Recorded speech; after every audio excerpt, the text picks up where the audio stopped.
अस्सलाम वालेकुम, आप देख रहे हैं GM authentic reaction YouTube channel. आपका हमारे इस चैनल पर किताब से वेलकम। अगर आप देखना चाहते हैं इस तरह की रिएक्शन वीडियो तो हमारे चैनल जरूर सब्सक्राइब करें। तो चलते हैं जी आज की वीडियो में। आज की वीडियो डी रिएक्ट आलोक सा की वीडियो है, देखते हैं सबसे पहले वीडियो, फिर देते हैं अपना रिएक्शन। नमस्कार दोस्तों, डीडी रेड के एक और रिएक्शन वीडियो में आप सभी का स्वागत है। मैं हूं आलोक। तो आज जो वीडियो मैं आप लोगों के लिए लेकर आया हूं वो कैटलिस्ट रिकॉर्ड का वीडियो है और इस वीडियो का टाइटल बड़ा जबरदस्त है, why does Pakistani hate India, angry Pakistani reactions. तो जाहिर सी बात है कि भाई क्यों हेट करते हैं पाकिस्तानी इंडिया को, इस पर क्या कहती है वहां की जनता। चलिए देखते हैं। अस्सलाम वालेकुम। जी वालेकुम सलाम। आपका नाम? अदील हक। अदील साहब, मेरा आज का क्वेश्चन आपसे ये है कि इतनी नफ़रत हमारे दिलों में क्यों है भारत को लेके? भाई ये जब से हमने पढ़ना शुरू किया हमने तो इंडिया को दुश्मन ही समझा। ठीक है। जो हमारे मुतालिया पाकिस्तान या जो भी हमें पढ़ाया गया है वो तो ये है कि इंडिया एक दुश्मन है। लेकिन ग्लोबल वर्ल्ड है, आप देखें बहुत बड़ी बड़ी दुश्मनियाँ ख़त्म हो गई। जर्मन की वॉल गिर गई और बहुत सारे मसाइल हैं। आप अक्सर ये देखें कि वर्ल्ड वार के बाद उन्होंने आपस में जंगें बिल्कुल नहीं की। वर्ल्ड वार 1, 2 के बाद जो उन्होंने करोड़ों लोग मरे हैं, उसके बाद उन्हें समझ आ गया कि ये मसाइल का हल नहीं है। फिर उन्होंने कुछ बहुत सारे वाक़यात हुए हैं, जंगें हुई हैं, बोस्निया हो गया, और भी कुछ वाक़यात हैं। शुमाली कोरिया का थ्रेट रहता है इनको, जापान का रहता है, लेकिन जंगें नहीं हुई। बोस्निया के अलावा जंगें बहुत ज़्यादा नहीं हुई। इन्होंने मुसलमानों को ही यानी कि इस्तेमाल किया है, या इनकी आपस में इनको इराक जंग थी, ईरान जंग थी, आपस में ये नहीं लड़ी। उन्होंने समझ लिया कि जंग मसाइल का हल नहीं है और पाकिस्तान को अब सोचना पड़ेगा कि ये मसाइल का हल नफ़रत नहीं है। यानी कि अब क्या वार होगी? वार तो आपको पता है कि अगर पाकिस्तान राइट नाउ इस पोजीशन के अंदर है कि अगर कोई इस तरह का मतलब सरकमस्टांसिस अगर बनते हैं तो हम मतलब अभी राइट नाउ इस पोजीशन में हैं कि हम तैयार हैं कि आ जाए तो हम कर लेंगे, लिटा देंगे। नहीं बेटा, आपने देखा होगा कि कारगिल की जंग में क्या हुआ था। कारगिल में भी आपके पास सप्लाई लाइन टूट गई थी आपकी, आप नहीं तैयारी कर सके। एक्चुअल पाकिस्तान फिनेंशियल बहुत ज़्यादा कमज़ोर है। अभी आपको पता है $7 अरब टोटल इनके पास पड़ा हुआ है। सही। और फिनांस नहीं होगा तो कुछ भी नहीं होगा। अच्छा, उनके फॉरेक्स रिजर्व की अगर मैं बात करूं तो $600 बिलियन भी क्रॉस कर चुके हैं। हाँ बिल्कुल ऐसे ही है। तो पाकिस्तान को अब अपनी ना पॉलिसी बदलनी पड़ेगी। ठीक है। ग्लोबल वर्ल्ड है, ग्लोबल विलेज है, आप लड़ के मामला को हल नहीं कर सकते। ठीक है। आप वही पैसे जो आप अपना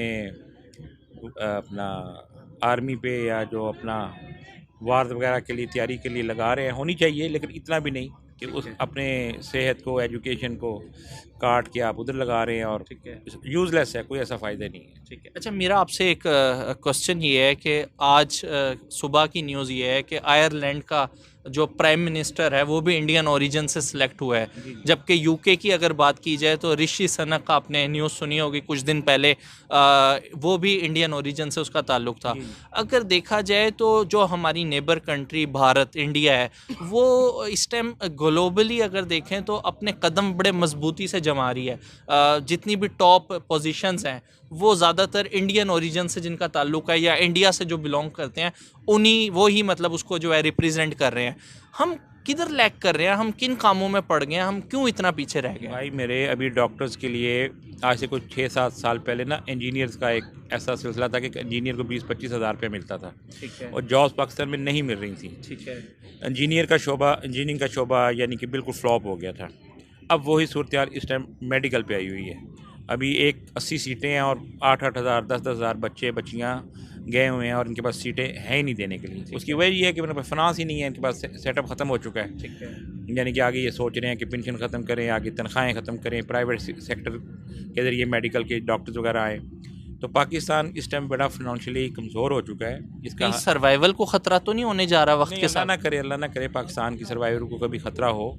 अल्लाह ताला रमज़ान में ये मुल्क बना था, इंशाल्लाह कभी ऐसा नहीं होगा। सही। लेकिन यह है कि हमें कुछ अपना बैक फुट पे जाना पड़ेगा। सही। और कुछ अपनी जो पॉलिसीज़ हैं जो हमेशा वो यानी कि जहाद जहाद जहाद, अब वो टाइम नहीं रहा। ठीक है। अब आपको दुनिया के साथ जीना पड़ेगा। आप जितना भी कर लें, फ्रांस ने वो खाके छापे, अमेरिका में कुछ होता है, उनकी एक अपनी लाइफस्टाइल है, नाउज़ुबिल्लाह हम उनके उसको कंडेम भी करते हैं, लेकिन हमारे देखिए, बड़ी इंपॉर्टेंट बात इन्होंने कही है, इन्होंने सच्चाई बयान की। एक तो करगिल वार वाला इन्होंने एग्जाम्पल दिया, बड़ा ज़बरदस्त एग्जाम्पल है। जाहिर है नॉर्मली पाकिस्तानी ऐसा कहते नहीं है, लेकिन इन्होंने बात कही और मुझे लग रहा है कि ये किताब की दुकान के मालिक हैं तो किताबें पढ़ते होंगे, तो शायद उन्हें अंदाज़ा होगा कि एक्चुअल बात क्या है, सच क्या है, फैक्ट क्या है। दूसरी बात इन्होंने कही माइंडसेट की। ये जो माइंडसेट है ना जिहाद, देखिए आप जब बच्चों के मन में नफरत भरना उनकी पैदाइश के बाद से ही शुरू कर देंगे, वो नफरत घरों में भी भरी जाती है, वो नफरत स्कूलों में भी भरी जाती है। मैं आपको पाकिस्तान के ही कुछ लोगों की बातें सुनवाता हूँ, उसमें शायद वो एक कोई नामी आदमी है, वो बता रहे हैं कि किताब में क्या पढ़ाया जाता है। या एक टीवी डिबेट में बात चल रही थी कि किताबों में फारूक सलीम साहब थे शायद, और उनके साथ वो अपने क्या नाम है उनका, पिछले उसमें फवाद चौधरी साहब वो थे। तो ये बातें सुनेंगे तो आपको समझ में आएगा कि किस तरह से नफरत के बीज बोए जाते हैं पाकिस्तान के बच्चों के दिमाग में, बिल्कुल जो बच्चे पहली क्लास में दूसरी क्लास में जाते हैं। सुनिए। Quote you from a book over here. This is a book on Urdu class 8. The book says over here, quoting somebody, that come what may, a Hindu can never be a well-wisher of Muslims. ये class 7 सातवीं जमात में बच्चे की क्या उम्र होती है जौहरी साहब? जाहिर है मैक्सिमम 11 साल 11-12 साल के बच्चे को आप क्या सिखा रहे हैं यहाँ पे? आप उनको यहूदियों के खिलाफ पैगामात दे रहे हैं। 7 साल के बच्चों को बता रहे हैं कि यहूद जो हैं वो किस कदर बुरे उनका बस लोग यही हैं। काम है। उनका यही काम उनका है। यही काम है। हालांकि टोटली बिल्कुल गलत बात है। अब डॉक्टर साहब ये टेक्स्ट नंबर 25 क्लास 9वीं और 10वीं के पाकिस्तान स्टडीज की तरफ आ जाइए, जिसमें जहाद की अहमियत के ऊपर जो है वो जोर दिया गया और बताया नहीं जाता। जो जिंदगी कुर्बान करता है वो कभी नहीं मरता, यानी शहीद होता है। हाँ। अब आप अंदाजा लगाएं कि अगर इस कॉन्टेक्स्ट में आप 9वीं और 10वीं के बच्चों को पढ़ा रहे हैं और ये बताना कि अपना आप जो है जो जिंदगी है उसकी कोई हैसियत नहीं है और आप जो हैं वो मर जाएंगे तो उसके आपको शहादत का दर्जा मिलेगा और कोई मकासद नहीं बताए जा रहे। ये स्कूल में पढ़ाया जा रहा है, पब्लिक स्कूलों में। इंडियन आर्मी को हम गलियां साफ करने में लगा देंगे। कितना मजा आएगा जब हम रेली गेट पर गाय के कबाब खाएंगे। फतह के बाद 2020 की छुट्टियों में मैं शिमला जाऊंगी। सुन लो आरएसएस के दहशतगर्दों, अब हर मुसलमान की शहादत का बदला लेंगे क्योंकि अब हिंद बनेगा पाकिस्तान। तो जब आप इस तरह की नफरत भरेंगे, वो ज्यूज के खिलाफ हो, वो हिंदूज के खिलाफ हो, वो सिखों के खिलाफ हो, वो इंडिया के खिलाफ हो, किसी के खिलाफ हो, जब आप अपने बच्चे को बचपन से ही नफरत के माहौल में उसके दिमाग में घुट्टी भरते जाएंगे तो बच्चा बड़ा होकर पॉजिटिव आउटपुट नहीं दे पाएगा। पाकिस्तान के साथ यही हुआ है पिछले 75 साल में। पिछले 75 साल में पाकिस्तान ने अपनी पीढ़ियां बर्बाद की हैं दुश्मनी के चक्कर में। कश्मीर, इंडिया, हिंदू, मुसलमान, जूस, आप समझ रहे हैं? आप लोगों को लग रहा होगा कि पता नहीं मैं क्या बोल रहा हूं, लेकिन आप कभी इसको एनालाइज करिए। इसी नफरत, आप बताइए कि नेगेटिव वर्ल्ड में रह के आप कितनी पॉजिटिव काम कर सकते हैं, और वो भी नेगेटिविटी तब आपके दिमाग में भरी जा रही है अब जब आप पॉजिटिव और नेगेटिव चीजों में फर्क करने की क्षमता नहीं रखते बचपन में।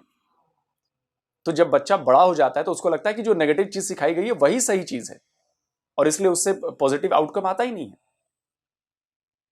तो ये बात भाई साहब ने बिल्कुल कही है कि आप जिहाद जिहाद जिहाद पढ़ाओगे तो उल्टे पकड़ के आपको वो डसेंगे ही, और वही हो रहा है। लाखों लोग जो हैं फ्रांस में, अमेरिका में, बरतानिया में हैं। ठीक है। वो आप ऐसा है कि अगर ऐसा कोई सिलसिला हो जाए तो आपका क्लैप्स हो जाएगा, मुल्क क्लैप्स। अच्छा, कल ARY ने न्यूज़ मतलब नशर किया है कि कितने लाख पाकिस्तानी नौजवान तालिब इल्म वो पाकिस्तान से ब्रेन ड्रेन हो गया है। ब्रेन ड्रेन का लफ्ज़ सुना है मैंने, ये 3-4 साल पहले सुना था। सही। तो ये ऐसे ही हो रहा है। यहाँ पे नहीं है, बाहर के मुल्कों में पे ज़्यादा है, दुनिया जो पढ़ा लिखा है उसको फ़ौरन कैच कर लेते हैं। ठीक है। तो पाकिस्तान को लाजमी इस चैनल की वसात से मैं कह रहा हूँ सियासतदानों को व एस्टेब्लिशमेंट को अब बैक फुट पे आएँ, सोचें। यानी कि पिछले 5 साल हो जाए जब से हमने होश संभाला है, ठीक है, तो कोई ना कोई अफरा तफरी चल रही है। ये बताएं, पाकिस्तान अगर भारत से नफरत को ख़त्म करता है तो ज़्यादा फ़ायदा भारत को होगा या पाकिस्तान को होगा? नहीं, दोनों को फ़ायदा होगा। उनके सारे मजहबी मकामात यहाँ पे हैं, वो भी आज़ादी से आएंगे, हम भी आज़ादी से जाएंगे। ठीक है। चीज़ें सस्ती हो जाएंगी जो हमें बहुत दीगर ज़राए से मंगानी पड़ती हैं, वाया दुबई मंगानी पड़ती हैं। बुक्स के हवाले से बात कर रहा हूँ कि बुक्स पहले इंडिया से आती थी तो बहुत सस्ती पड़ जाती थी, ठीक है, अब वाया दुबई आ रही हैं, तो यानी कि बिजनेस खुलेगा, बहुत काम होगा। अच्छा, उनकी साइड से अक्सर ये स्टेटमेंट आती है कि पाकिस्तान अगर ताल्लुकात हमसे ख़राब करता है तो इसका पाकिस्तान को ज़्यादा इफेक्ट है। हमारी तो मतलब कंट्री बड़े अच्छे तरीके से, और वो दिखाते भी हैं। इकोनॉमी आप देख लें, आप उनका कोई भी सेक्टर उठा के देख लें, स्पोर्ट्स का देख लें, आप उनकी कोई भी इंडस्ट्री देख लें, वो मतलब ना सिर्फ ग्रो कर रही है बल्कि अपने पीक लेवल के ऊपर मतलब है। लेकिन अगर पाकिस्तान की बात करूं तो कोई एक इंडस्ट्री जिसका आप नाम ले सकें कि जो ग्रो भी कर रही हो और जिस पे मतलब बूम आया हो? नहीं, आप ठीक कह रहे हैं। उन्होंने एजुकेशन पे वो अभी आपके उनके एक गुजराल साहब हैं, आई के अंदर गुजराल के क्या नाम है, जो दिल्ली के सीएम बने हैं। सही। तो उन्होंने एक इनकलाब ले आए हैं वहाँ पे। उन्होंने पहले अपने वहाँ पे बिजली फ्री की, उसके बाद उन्होंने सफाई का निज़ाम, बहुत सारे निज़ाम चेंज किए। तो पाकिस्तान और यूरोप को नहीं देखता तो इनको देखे, इंडिया को ही फॉलो कर ले, ये गुजराल साहब को ही फॉलो कर ले। यानी कि उन्होंने पंजाब का उनको चैलेंज दिया गया था कि पंजाब में बिजली फ्री करें, तो उन्होंने पंजाब में भी बिजली 300 यूनिट फ्री कर दी हैं। तो ये जो बाहमी चपकलश है या नफ़रत है या ये इस्टेब्लिशमेंट की जंग है, इसमें पाकिस्तान बहुत पीछे रह गया। कोई आखिरी पैगाम देना चाहेंगे? अभी मैं एक बंदे से इंटरव्यू कर रहा था तो वो कह रहा था कि हम भारत का नाम लेना ही नहीं चाहते, हम भारत को देखना ही नहीं चाहते। क्या ये अप्रोच रख के हम दुनिया में कामयाब हो सकते हैं? नहीं, भारत से क्यों नहीं अप्रोच। मेरा तो बहुत दिल करता है कि मैं भारत जाऊँ, वहाँ के यानी पंजाब को देखूँ, वहाँ के सारे कदीमा हैं, या जो भी मेरी ख्वाहिश है, दिली ख्वाहिश है कि मैं वहाँ पे जाऊँ, मिलूँ लोगों से। और बस ये एक ऐसा हमें फिक्स कर दिया गया कि हमें नफ़रत ही नफ़रत है, क्योंकि सर्वाइवल ही नहीं है पाकिस्तान का। नफ़रत का बीज बोया जाएगा तो लोग, यानी कि बहुत सारे लोगों के वो फिर आप घर चलेंगे। तो इन्हें बैक फुट पे आना चाहिए, सोचना चाहिए। ग्लोबल विलेज आप नहीं लड़ सकते हैं दूसरे मुल्कों से, नहीं आप अब लड़ाई नहीं हो सकती। हाँ, बात कर रहे थे, चलकर मज़ीद पाकिस्तानी पब्लिक से बात करेंगे और देखेंगे कि वो इस बारे में अपनी क्या राय रखते हैं। आप अपनी राय का इजहार, अपने कमेंट्स, अपनी ओपिनियन जो है वो कमेंट सेक्शन के अंदर बता सकते हैं। मैं चलता हूँ और चलकर मज़ीद पाकिस्तानियों से। भाई देखिए कितनी सेंसिबल बात की है इन्होंने, और जाहिर से वो दुखी हैं कि पाकिस्तान के लोगों से, पाकिस्तान की सियासत से जिस तरह से काम भारत के खिलाफ किए गए हैं, या जिस तरह से बच्चों को जहर बोया जा रहा है भारत के खिलाफ, हिंदुओं के खिलाफ, जूस के खिलाफ उनके दिमागों में, उससे बड़े बेचारे ये दुखी लग रहे थे। क्योंकि जाहिर सी बात है कि जब आप देखते हो कि आपकी आंखों के सामने आपकी चीज़ जो है, जिसको पाने के लिए आप लोगों ने इतनी जद्दोजहद की, वो चीज़ बर्बाद हो चुकी है, तो दुख तो होगा ही। और वहीं दूसरी तरफ जिसको आप नीचा दिखाने की कोशिश करते हैं, जिसको आप जूतों तले रौंदने की कोशिश करते हैं, वो देश आज कहाँ पर पहुँच गया है। वो ऊंचाइयाँ छू रहा है और आप जो है वो कब्र के अंदर और धंसते जा रहे हो। तो यही फ़र्क है, और ये दर्द है उन 2-4 लोगों का जो पाकिस्तान में बचे हुए हैं, जो लॉजिक पे बात करते हैं, जो फैक्ट्स पे बात करते हैं, जो जज्बे में नहीं आते, जो बार बार ईमान की बात नहीं करते। आपने इनकी बातें सुनी, एक बार भी इन्होंने कहीं मुसलमान होने का जिक्र किया, एक बार इन्होंने कहीं ईमान का जिक्र किया, एक बार कहीं इन्होंने जज्बे का जिक्र किया? नहीं। ये सुलझे, संतुलित, पढ़े लिखे और लॉजिकल बात करने वाले पाकिस्तानी थे। और ऐसे लोगों की संख्या पाकिस्तान में, मतलब मुझे तो अरसे बाद कोई पाकिस्तानी ऐसा मिला, इक्का दुक्का मिलते हैं। 1000 लोगों की बातें सुनता हूं तो एक कोई बंदा उसमें मिलता है। तो सोचिए, तो असल चीज यही है, आपको नफरत के, सबसे पहले आपको अपनी वो किताबें जला देनी होंगी जो स्कूलों में पढ़ाई जा रही हैं, जो नफरत सिखाती हैं किसी के भी प्रति, वो चाहे किसी धर्म के प्रति हो, चाहे किसी समुदाय के प्रति हो, चाहे किसी देश के खिलाफ हो, कुछ भी। सबसे पहले वो नफरत खत्म करिए वहां से, तब जाकर अगले 30-40 साल में आपको उसका असर दिखेगा, तब जाके आप पॉजिटिव काम कर पाएंगे। लेकिन आपको लगेगा कि मैं तो इंडियन हूं, दुश्मन देश का आदमी हूं, कैसे ये बात करा, जरूर इसके पीछे कोई साजिश है। तो बिल्कुल साजिश नहीं है। आप किसी से भी इस पर पढ़े लिखे आदमी से राय मशवरा करेंगे तो वो भी यही देगा जो ये बात ही कह रहे हैं। चलिए आगे देखते हैं। मसला तो कोई इतना बड़ा नहीं है, हम है तो सारे एक जैसे इंसान ही हैं, लेकिन बेहतरीन टॉपिक पर वीडियो थी कि हिंदुओं से पाकिस्तानी या मुसलमान की नफरत क्यों करते हैं, हिंदुओं से नहीं, या हिंदुस्तान से, इंडिया के लोगों के साथ वही बात है। पाकिस्तान के अंदर दिल जो इंसानों के अंदर नफरत पाई जाती है, ये किस लिए पाई जाती है, ये वो बता रहे थे कि हिंदुओं के साथ नहीं बता रहे थे।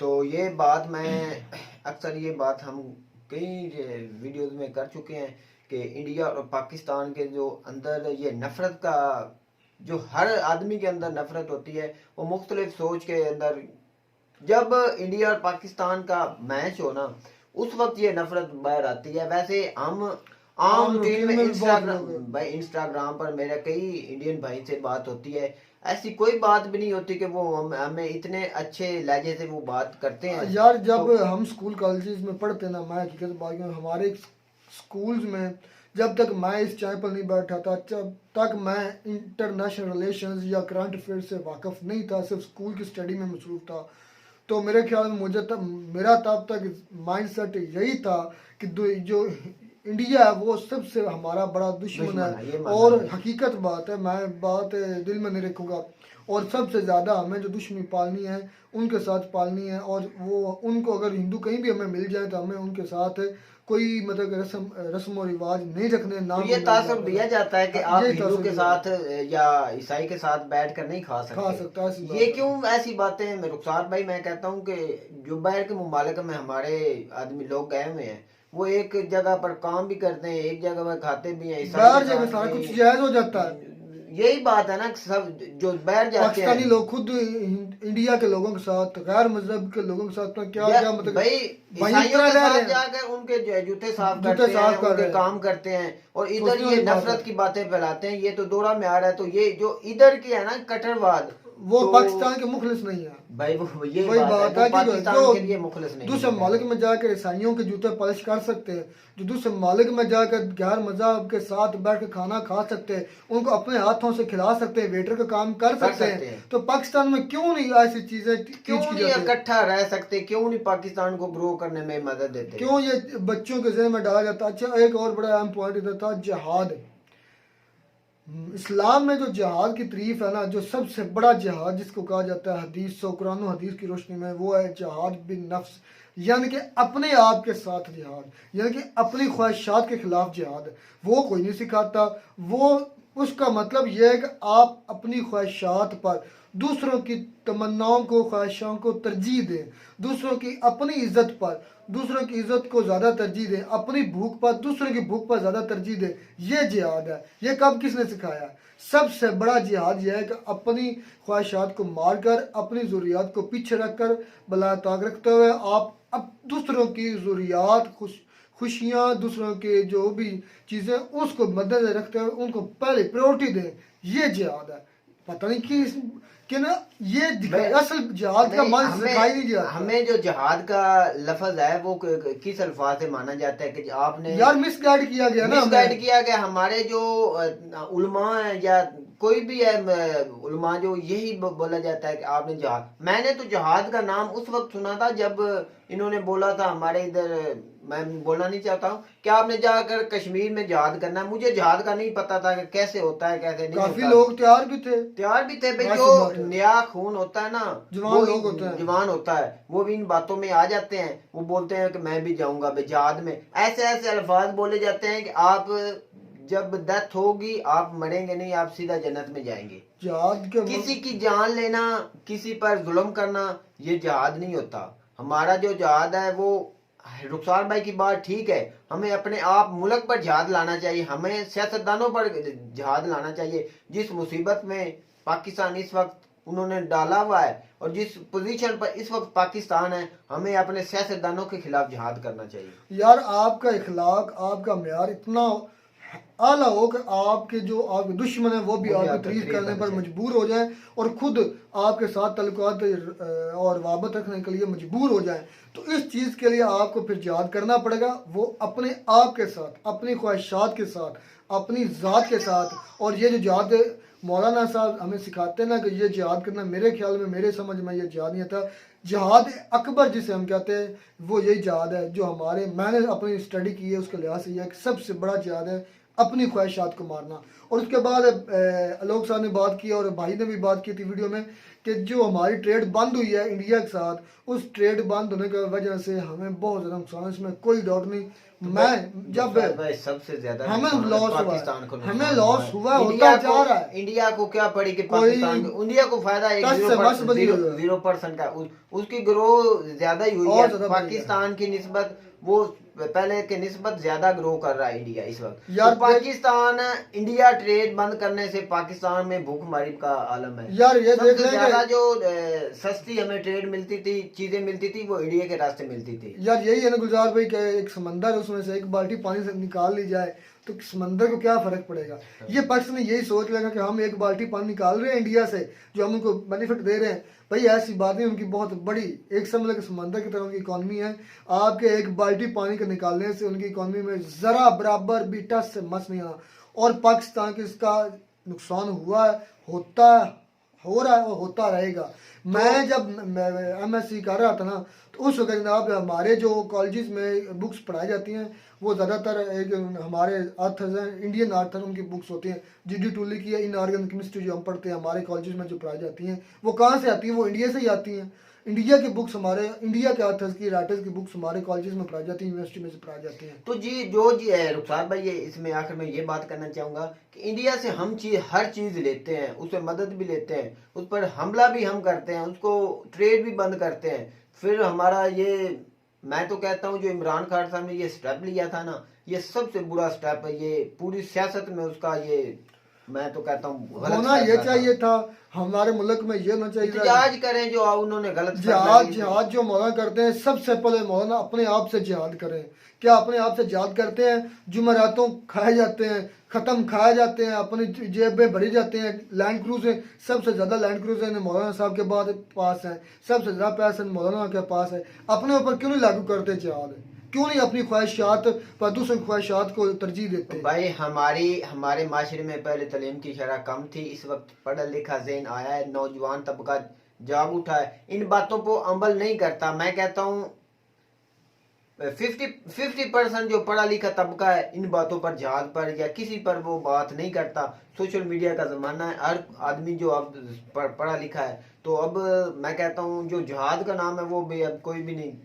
चलें जी, ये बात मुख्तसर नहीं है। पाकिस्तान को नुकसान हुआ, ट्रेड बंद करने का इंडिया को ज़रा बराबर भी फ़र्क नहीं पड़ा, जिसकी मिसाल एक समंदर की इकोनॉमी की। और पाकिस्तान की यही बात है, बाल्टी पानी के निकालने से उनको कुछ फ़र्क नहीं पड़ने वाला। और पाकिस्तानियों को होश के नाखल लेने चाहिए, अपने बच्चों को तलीम बजाय इसके। अब दौर बदल चुका है, अब दौर ये है कि आप दुनिया के साथ अगर सर्वाइव करना चाहते हैं तो आपको अपने बच्चों को, अपनी आने वाली नस्ल को ये तरबियत देनी होगी कि आप IT की तरफ आएँ, आप इंजीनियर बने, डॉक्टर बने, आप ऐसे साइंसदान बने कि दुनिया आपकी बाद में मिसाल बने, न्यूटन बने, आइंस्टाइन बने, उनकी मिसालें दे आप ये नहीं मैं कह रहा कि बिल्कुल दीन छोड़ दें, दीन ये साथ साथ चलते हैं। दीन हमें माशरत सिखाता है कि हमें माशरे में किस तरह के साथ कंबाइन होकर आना है।